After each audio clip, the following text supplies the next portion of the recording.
Hello everyone, मैं मिथुन सिंह स्वागत करता हूं आप सभी का। आशा करता हूं आप सभी बहुत अच्छे होंगे। बात करेंगे बीबीएमकेयू यूजी सेमेस्टर 5 के प्रीवियस ईयर क्वेश्चन पेपर की। पेपर आपका होगा ज्योग्राफी का मेजर 9 का ये क्वेश्चन पेपर है। 2025 में आपकी परीक्षा संपन्न हुई थी। आगे बढ़ें उससे पहले मैं आपको बता दूं, पिछले 5 साल के प्रीवियस ईयर क्वेश्चन पेपर की पीडीएफ आपको 69 रुपीज़ में अवेलेबल करा दी जाएगी ताकि आपकी तैयारी ठीक ढंग से हो पाए। दूसरी बात, 199 रुपये में आपको सजेशन प्रोवाइड कर दिया जाएगा।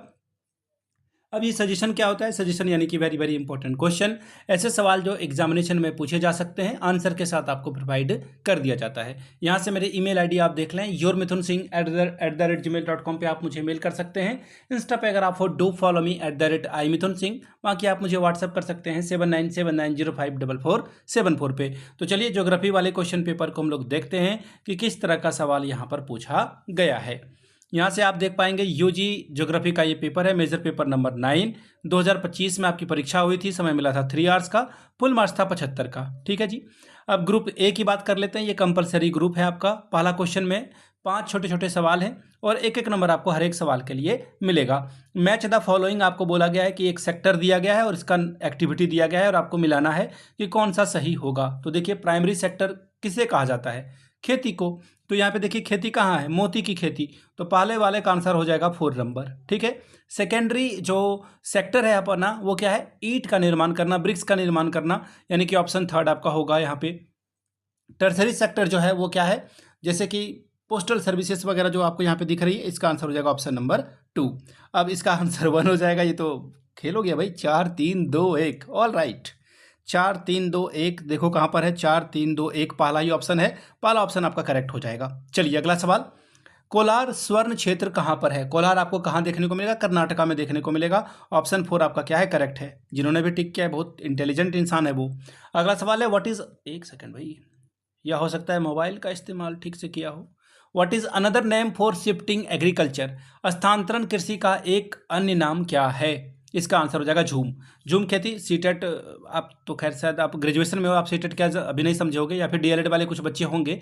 तो सीटेट में ना ये इन्वायरमेंट में जो है ये झूम खेती के बारे में जेटेट सीटेट में जो है काफ़ी अच्छे से पढ़ाया जाता है। तो इसका आंसर हो जाएगा ऑप्शन नंबर 3। आगे बढ़ेंगे सवाल नंबर 4 की ओर। Which of the following is not relatable to human development index? HDI से जो है वो कौन सा संबंधित नहीं है? मानव विकास सूचकांक से कौन संबंधित नहीं है? इसका देखिए जो आंसर हो जाएगा वो हो जाएगा बर्थ रेट। एक सेकेंड, कहाँ गया भाई? बर्थ रेट, यानी कि ऑप्शन नंबर 4 आपका सही जवाब होगा। अगला सवाल, विच of the following is not a measure of economic development? निम्नलिखित में से कौन सा आर्थिक विकास का मापक नहीं है? कैसे आप आर्थिक विकास को नहीं माप सकते हो? तो देखिए, एक तो है गरीबी का स्तर, बिल्कुल मापा जा सकता है। दूसरा देखिए ग्रीन इंडेक्स, इससे भी नापा जा सकता है। और लाइफ का स्टेटस क्या है उससे भी मापा जा सकता है। लेकिन ज्योग्राफिकल कंडीशन से नहीं मापा जा सकता है। हालांकि किसी भी देश की ज्योग्राफिकल कंडीशन की वजह से वो अमीर या गरीब हो सकता है।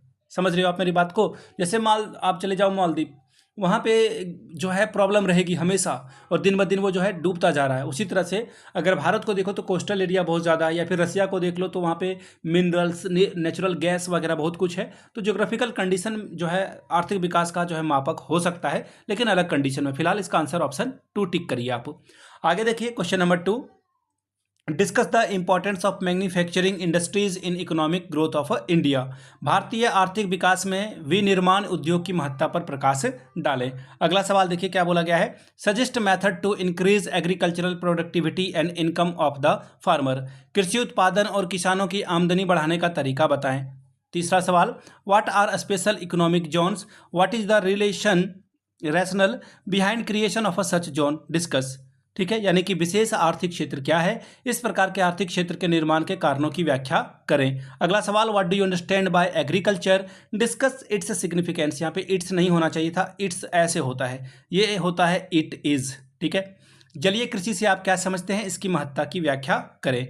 ग्रुप बी, 4 सवाल आपको सॉल्व करने हैं, 15 चौके 60 नंबर। पहला सवाल, describe the von Thunen's agriculture location theory, discuss its relevance in the contemporary time. यानी कि ट्यून की जो कृषि अवस्थिति है इसके सिद्धांत का वर्णन करें। समकालीन समय में इसकी प्रासंगिकता की व्याख्या करें। पांचवा सवाल, analyse the Weber's theory of industrial location. Weber का औद्योगिक अवस्थित सिद्धांत का विश्लेषण करें। छठवां सवाल, discuss the reserves, distribution and production of all varieties of coal in India, यानी कि भारत में सभी प्रकार के कोयले के भंडार, वितरण और उत्पादन की विवेचना करें। सवाल नंबर सातवां, examine how information and communication technology has boosted the development of a certain region of India. सूचना और संचार प्रौद्योगिकी ने भारत के कुछ निश्चित क्षेत्रों के विकास में बढ़ावा दिया है, इसका परीक्षण करें। आठवां सवाल, what do you mean by human resource development, what challenges does India face in harvesting it's human resources. Harnessing है यहाँ पे, सॉरी। मानव संसाधन विकास से आप क्या समझते हैं? मानव संसाधन के उपयोग में भारत किन चुनौतियों का सामना करता है? अगला सवाल है, what is sustainable development, evaluate the statement. Sustainable development requires sustainability of economy and social system.